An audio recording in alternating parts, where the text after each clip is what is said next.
All right, you guys, this is only my second time ever doing this. So we're just gonna give it a whirl, see how it goes here. So you're gonna have to bear with me, but I'm gonna go pretty quickly through all of this. So when you do watch this, feel free to slow this down. You can always click the speed button on YouTube and then slow it down. So yeah, I'm gonna go ahead and get started here really quickly and try to get through 4.6 and 4.8 today. So they're all gonna be in this video, and you guys just watch it at your own pace. And I'll see you guys when I get back. So 4.6, the fundamental theorem of algebra. First thing here is, what is the fundamental theorem of algebra?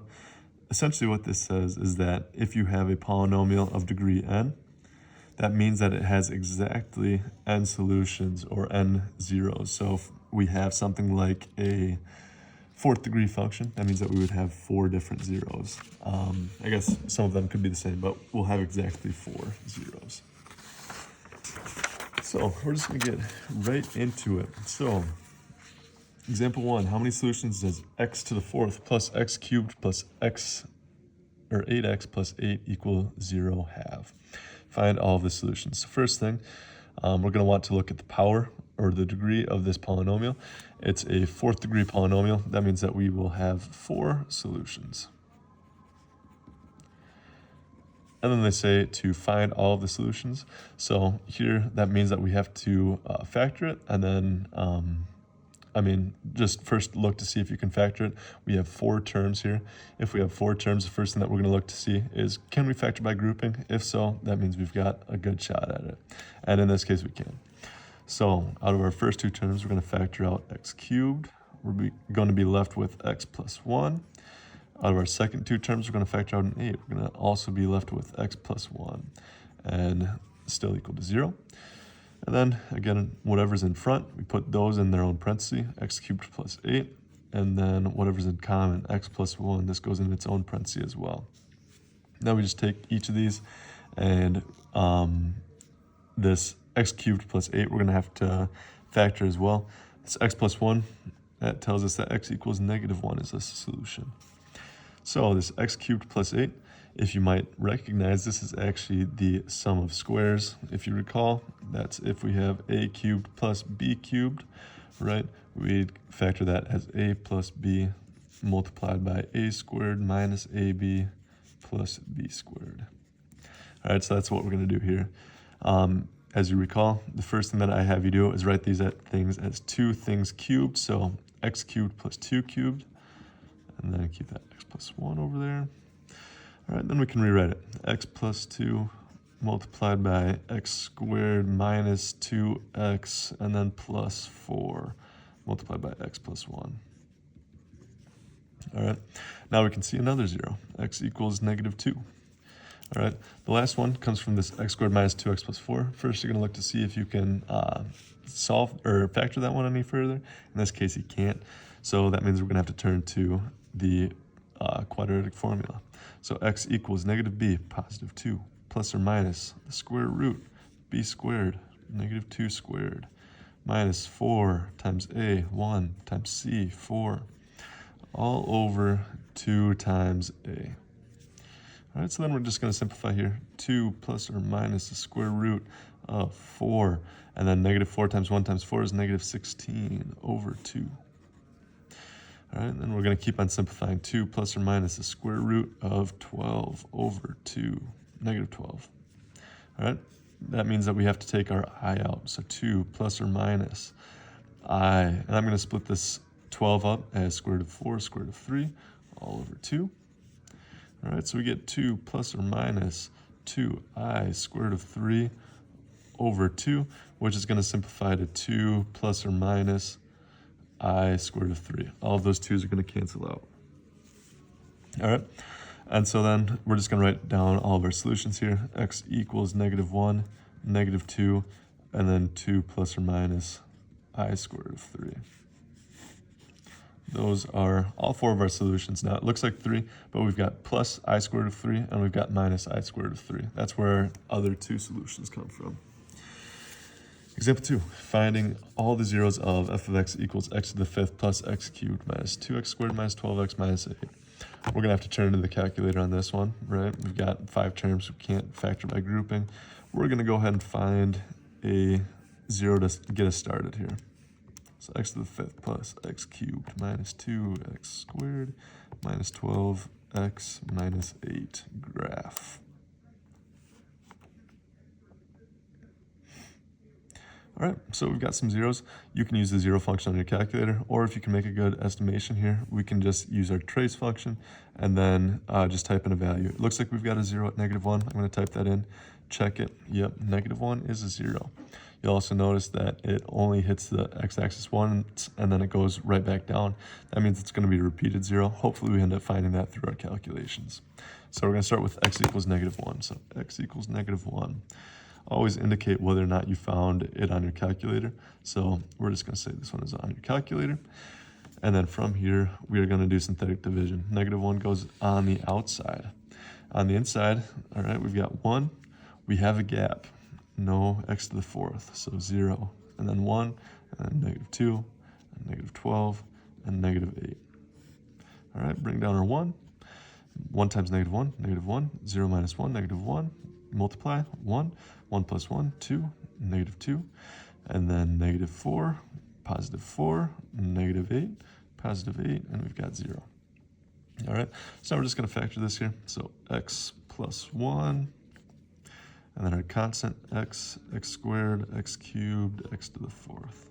All right, so we've got x to the 4th minus x cubed plus 2x squared minus 4x minus 8. All right, again, we'd look to see, can we factor that? Not quite yet. So again, we're gonna turn to our calculator, find our other 0. Again, use your trace function. Let's go ahead, and it looks like we've got one at 2. If we check that, we certainly do, 2, 0. So 2 goes on the outside. This time we take this equation that we have here. All right, no gaps, so 1, -1, 2, -4, -8. All right, put your line down for your remainder. Bring down the 1, 2 times 1, 2, -1 plus 2, 1, 2, 4, 8, and then -4 plus 8, 4, 8, 0. All right, so now I'm gonna jump up here. All right, so we keep this x plus 1 that we had earlier. That has to stay on the outside. All right, now what we just factored out, +2. Again, if we write that as a factor, we get x minus 2. I'm out of lead, just one moment. All right, I'm back. All right, so we've got x plus 1, and again, this new factor, we keep that as x minus 2 on the outside. And we've got a constant x, x squared, x cubed, right? So we've got x cubed plus x squared plus 4x plus r4. All right, now hopefully you recognize at this point, we have factoring by grouping. So x plus 1, x minus 2. All right, look at our first 2 terms, factor out an x squared, be left with x, not squared, just x, plus 1, and then plus factor out 4 out of those second 2 terms, 4x plus 1. All right, so we've got x plus 1, x minus 2, whatever's in front of these parentheses, x squared plus 4, and then x plus 1. All right. I know, just because I've been around long enough, that x squared plus 4 cannot be factored perfectly, all right? If you wanted to find a solution here from this, right, we can just take this piece and set it equal to 0. X squared plus 4, set it equal to 0, minus 4, you get x squared equals -4, square root each side, we get x equals plus or minus. This is, we've got to take our I out, but we know the square root of 4 is 2, so plus or minus 2i. So we've got x equals plus or minus 2i. And then from this one, we've got -1, right? And we've got that repeated 0 at -1, which I mentioned earlier. And then we've got +2. So these are 5 zeros, which we would expect to find, right? We've got x to the 5th power. That means that we're going to have 5 zeros. All right, on to example 3. So the complex conjugates theorem, it's similar to when we had a square root as a possible 0, right? If a plus bi is a 0, then a minus bi is also 0. I would write that down. All right, we're gonna use this one again. And again, it's gonna involve some foiling, so some distribution here. We're just gonna get right into it. Example 3, write a polynomial function f of least degree that has rational coefficients, a leading coefficient of 1 and the zeros 2 and 3 plus I. All right, so f of x equals, all right, if we were to write this, one of our zeros is 2. We would write that as x minus 2. And then this second one, we take x minus 3 plus I. And then for this next one, right, if we've got 3 plus I as a factor, that means 3 minus I also has to be a factor. So x minus 3 minus I. And again, before we do anything here, we've got this negative sign outside parentheses. We need to distribute. So we've got x minus 3 minus I, x minus 3 plus I. All right, and now all we have to do is distribute. Again, we only do 2 at a time. So again, I like to start with these second 2. So we're gonna start with those again. Keep that x minus 2 out in front. And the reason I like to is because a lot of things are gonna cancel out. All right, so take that x, multiply by each piece. We get x squared minus 3x, and then plus ix. Now the negative 3. All right, so we've got negative 3x plus 9 minus 3I. Finally, our negative I. Negative ix, positive 3I, and negative I squared. All right, so if you recall, I squared, again, that is, so I is the square root of negative 1, so square root of negative 1 squared is just negative 1, so this becomes a negative 1. All right, just, we have to also pay attention, though, that this is a negative, so we've got minus a negative 1. I'm just going to make this a plus right now so I don't forget. All right, so we've got x minus 2. Look for things that cancel out. Negative 3x minus 3x, that's fine, all right. Ix minus ix, that cancels out. 9, that's fine. Negative 3i plus 3i. So all of those imaginary parts, they cancel out. Really nice. All right, so we've got x squared minus 6x. And then 9 plus 1 is 10. All right, so our last step here is just to go ahead and distribute everything from this first parenthesis, x minus 2. All right, so I'm just going to do this here real quick. All right, we get x cubed minus 6x squared plus 10x minus 2x squared plus 12x minus 20. All right, so we get x cubed minus 8x squared plus 22x minus 20. This is our function, f of x. All right, yeah, looks good. If I made a mistake, it's just because I'm going pretty quickly here. All right, so that's example 3 there. We're using zeros to write a function. Descartes' rule of signs. All right, this it's something. If you want to use it, you can. I'm not going to make you use this thing. All right, really smart guy. He did some pretty impressive things. This rule of signs, wonderful. You do not need to know. I'm going to skip example 4 here. We're going to get into example 5, which is a modeling real life question. I guess just one note here for the homework, example 4. So determine the possible number of positive real zeros, negative real zeros, and imaginary real zeros. Just tell me the number of zeros in total. All right, so just use the fundamental theorem of algebra. Don't use Descartes' rule of signs. So just tell me how many zeros, not any positive, negatives, or imaginaries. I don't need to know that. I just need to know that you guys are able to find them. All right, example 5, modeling real life. A tachometer measures the speed in revs per minute at which an engine shaft rotates. For a certain boat, the speed x of the engine shaft and the speed s in miles per hour of the boat are modeled by the function s of x equals that. What is the tachometer reading when the boat travels 15 miles per hour? first thing to recognize here is, so they're asking about 15 miles per hour, right? Are we talking about S or are we talking about X? Are we talking about the speed in hundreds of RPMs of the engine shaft? I don't think so. We're not talking about RPMs here. We are talking about the speed of the boat in miles per hour though. All right, so that means it's 15, it's not X. That means that it's S. All right, so we're just gonna put 15 there.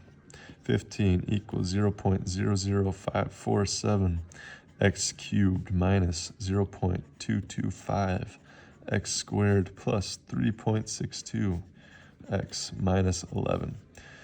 All right, when we're finding our zeros here, the first thing that we want to do is we want it to be set equal to 0 every time. So let's subtract 15 from each side. We get 0 equals 0.00547 x cubed minus 0.225 x squared plus 3.62 x minus 26. All right, if you think you can factor that, good luck. All right, let's go ahead and use our calculators. So we're just going to type this in.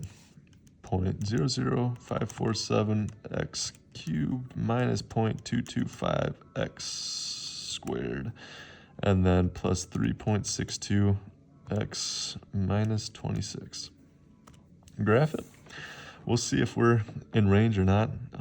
We very well might not be. Oh, you see a little corner of the graph there. That means that we're gonna have to zoom out, all right? So you can either press zoom and zoom out. I'm just gonna change our window. So I know that S here, we're talking about a speed of 15 miles per hour. That means that our Y maximum, so we're talking about S, this is gonna be our Y max. All right, let's just go to, let's change it to 25. So it's gonna be over negative 15. Y minimum is okay. Our X maximum, I know that we're gonna have to see more over to the right there. So let's just bump this up.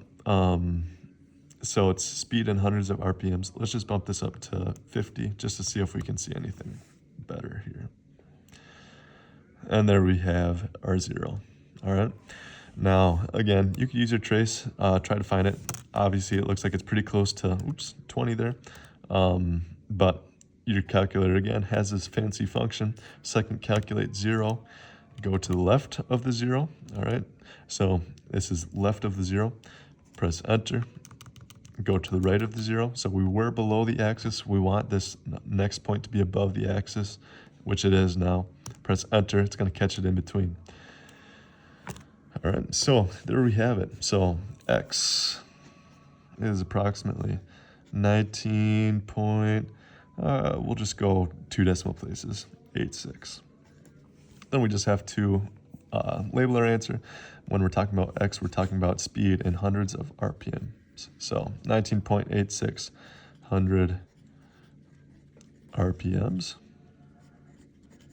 Or if you wanted to write this as a whole number, it'd be 1,986 RPMs. Now in real life, you will see it in this format. All right, so that is it for 4.6. Now we're gonna get to 4.8 here, all right? So if you wanna pause after 4.6, go ahead and do so. You guys can go ahead and get started on the assignment. 4.8, analyzing graphs of polynomial functions. So we have to let f of x, so it's just any polynomial function, degree n. All right, we just have different terminologies. So a 0, that we just say that x, whatever x is, it's a 0 of the polynomial function x. If we have a factor, x minus whatever our 0 is. All right, I talked about finding our solutions. So zeros, solutions, intercepts, those are all solutions of x minus k. All right, so we're just gonna get right into it. Example 1, using x-intercepts to graph a polynomial function. So we have f of x equals 1/6 x plus 3 x minus 2 squared. First, our x-intercepts. These are pretty easy to find here because it's already factored for you, right? So we've got first the x-intercept -3, 0, and we have the intercept +2, 0. Note that this is a repeated 0, so whenever we graph this, right, it should go up and it should hit 2, 0, right? But then it's either going to go back down or it's, if it was starting up here, it's going to go back up, right? First thing, label your graph.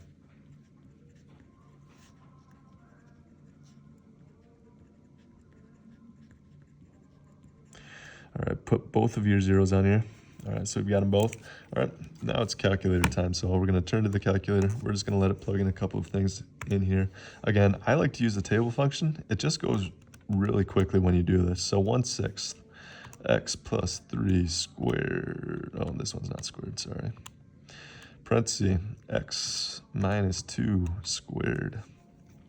All right, and again, second, to get to your table here, we have to press graph, so it just says table. All right, we've got a 0 at -3, so let's just type in -4, so see where we end up. -6, so -4, -6. All right, so we've got that. Let's type in -2. -2, we're at 2 2/3, so 2.67. Let's go -1. +3. All right, so we can see that we've got a turning point. We'll talk about turning points later.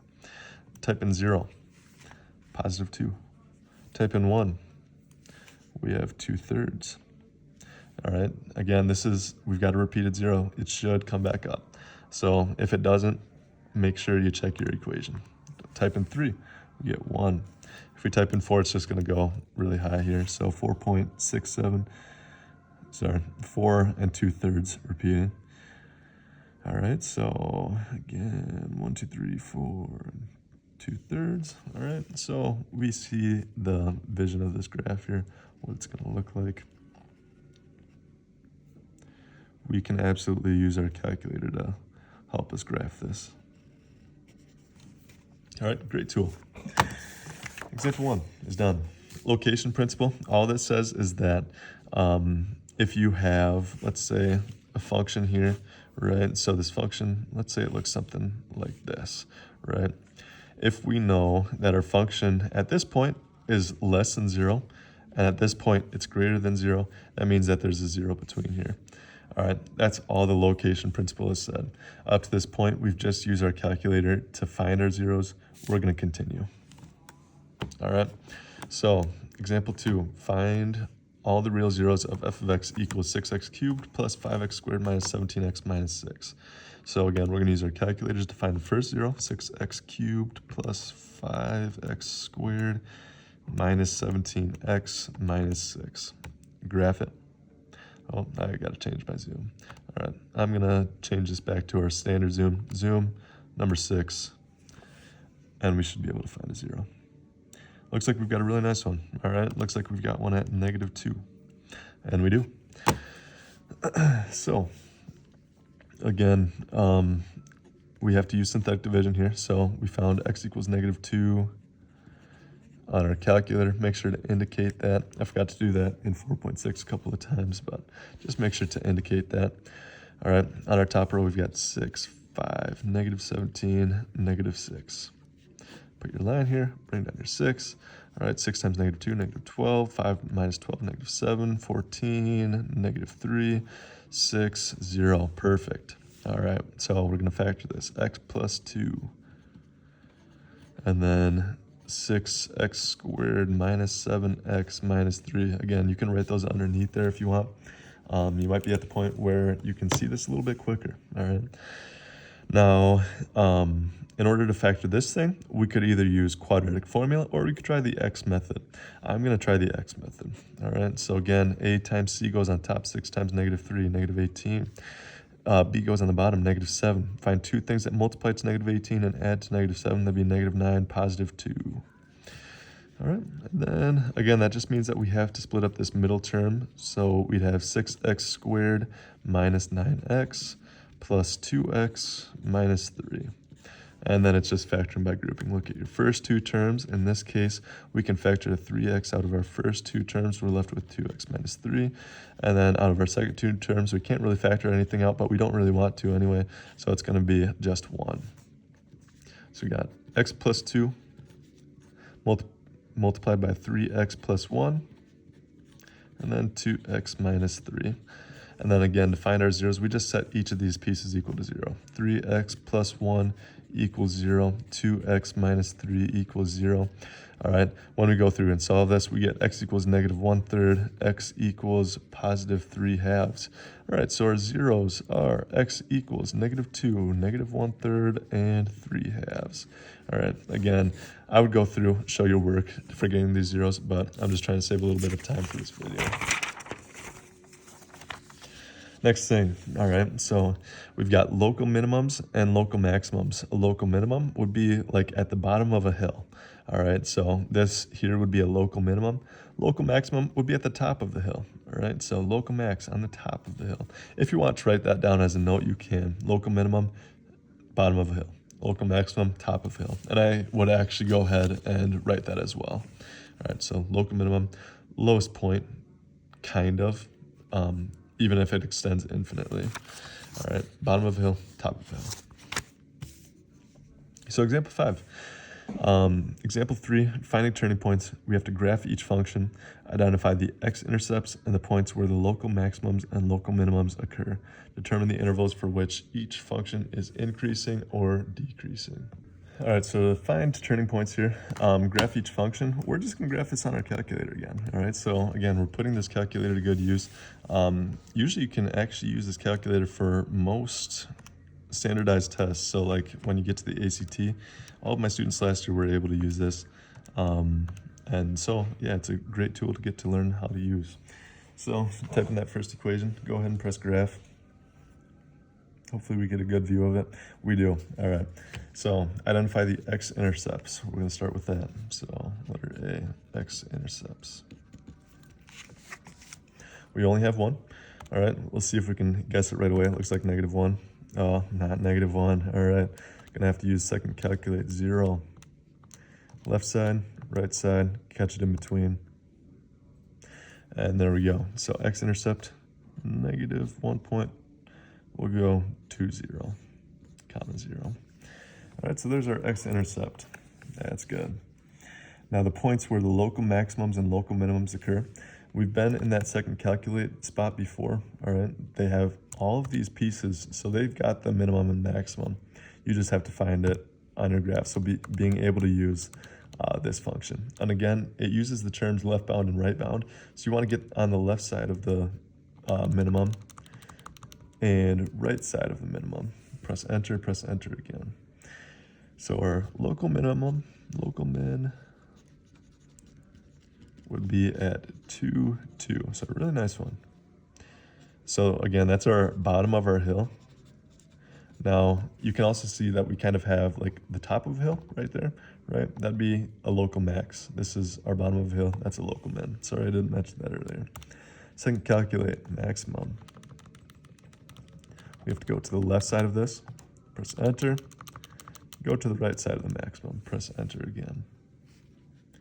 And so we've got this number, negative 6.709. You guys might say something different even, but we've got this e to the negative 7. That just means that, I don't know what kind of calculation it does, but just this is 0, okay?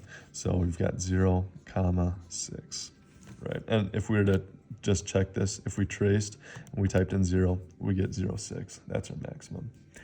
And then determine the intervals for which the function is increasing and decreasing. So we have to look at some domains here. So increasing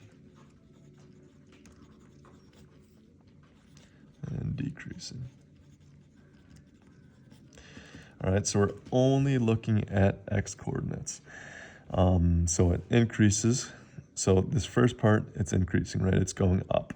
So it increases from negative infinity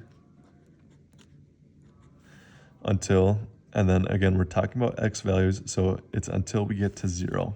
So our local max. Oops. All right. And it'll eventually increase again, but right now it starts decreasing. So it decreases from our local max to our local min. So again, that x coordinate would be 0 until our local minimum, and our x coordinate for our local minimum is 2. And then it begins increasing again. So At 2, it begins increasing until infinity. Oh, that's an awful infinity. All right, but that's it for that one. So letter B, we've got to do the same thing. Find our x-intercepts, find our local min, find our local max, find where it's increasing, find where it's decreasing. And again, we're going to do this by graphing this on our calculators. All right, so go to your y equals clear x to the 4th minus 6x cubed plus 3x squared plus 10x minus 3.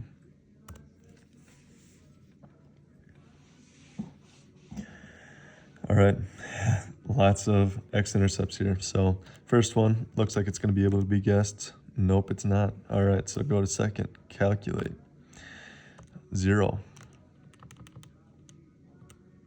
All right, we have to go to the left side, press enter, go to the right side. So it was above, now it's below. It's good, that's gonna guess in between there now. All right, so we've got one at negative 1.14, 0. There's our first. Looks like we've got 4, so I'm just gonna write down our next 4 here. All right, so second, calculate 0. Left-hand side, got to get above the axis now. Right-hand side, it's going to guess it, catch it in between. 0.29.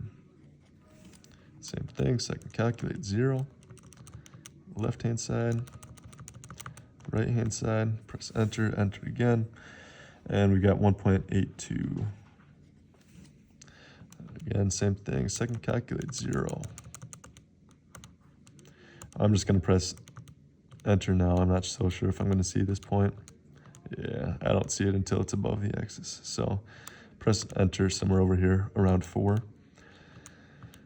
And then it's above it at 5.1. So let's just go a little bit past it. 5.7, enter, guess. And we've got, again, this y equals, right? This is 0.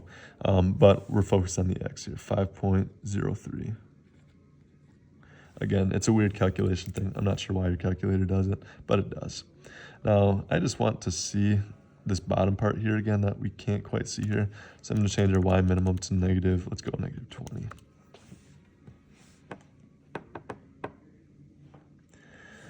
And then, again, ooh, still can't see it. Negative 30.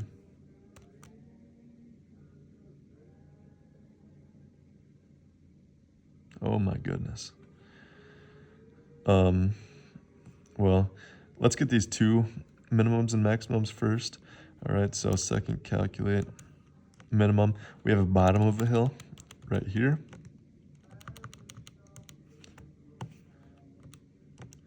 Press enter on the left and right side of it.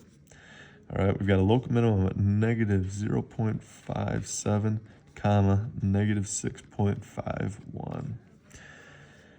And eventually we'll have a second one, right? It's the one that we can't see right now. Let's first find our maximum. So that's our top of our hill. Press enter, go to the other side. Press enter, it's gonna guess it between there. 1.11, comma, 5 point, ooh, wrong spot. That's their maximum. 1.11, comma, 5.11. All right, and then second, calculate. Ooh, actually, let's change this window again. Let's go. I'm just gonna go negative 50. It's gotta catch it now, right? There we go. All right, so second, calculate minimum. All right, so right now we're on the left-hand side. Oops, delete. Let me redo that. Enter, right side, enter, enter. We also have a local minimum at 3.96, comma, negative 43.04. All right, so then we've got to say where it's increasing. So this first part is actually decreasing. So it decreases from negative infinity until we get to this local minimum. So until negative 0.57. Then it's increasing from negative 0.57 until our local maximum at 1.11. And then at 1.11, it decreases until our next local minimum, which is at 3.96. And then again, it goes back up. So at 3.96, it goes back up. 3.96 less than x less than infinity. Your signs will always go this way. So it'll always be negative 0.57 is less than, x is less than, less than, less than, less than, less than, less than, less than. All right, so that's example 3. Getting close to the end here. All right, so we've got an even function and an odd function. An even function, it reflects over the y-axis. So yeah, you can see that it's symmetric about the y-axis is the terminology that they use. And you can see that, right? If we were to flip it over the y-axis, we get the exact same thing. So that's what it'll look like if you look at a graph of an even function. Now, an odd function is symmetric about the origin, all right? So all that means is that if you have x comma y, right, it's going to be reflected over here. So, right, so if you kind of like look at this line here, your points will be reflected across it, right? But again, that's what an odd function will look like. So this one is going to pass through the x and y axis, actually through 0, 0, and then be reflected about that. All right, so now this is the important part, so make sure to write this down. Testing if a function is even, odd, or neither. You can pause the video if you want, but all you have to do is find f of negative x, all right? If you get the original function that you started with, so when you plug in negative x, if you get the original function you started with, that means that it's even. If instead you get an equation and all of the signs change, that means it's going to be an odd function. All right. If some of the signs change but not all of them, it's going to be neither even nor odd.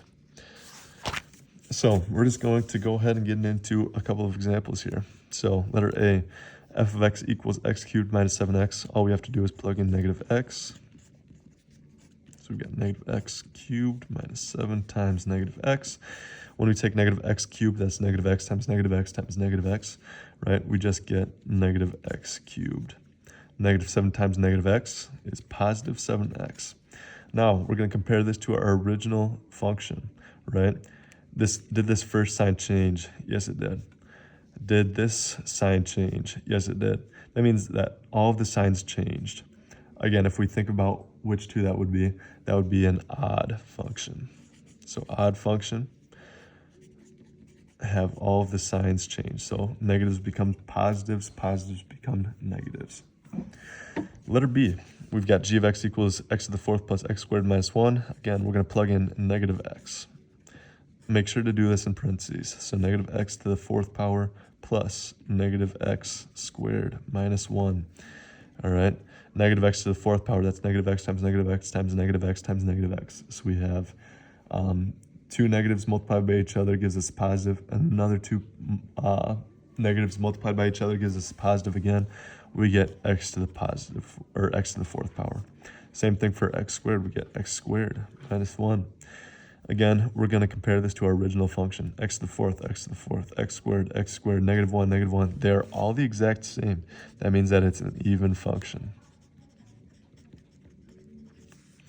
Last one, h of x equals x cubed plus 2. All right, same kind of process, plug in negative x. Negative x cubed plus 2. Make sure it's in parentheses. Negative x to the 3rd power is just negative x cubed plus 2. So in this case, let's compare it. So x cubed, negative x cubed, that one changed. 2, 2. This one did not change. So only one of the signs changed. That is neither. even nor odd. So that is 4.8. All right. I'll see you all when I get back. Again, slow this video down if you need it. But yeah.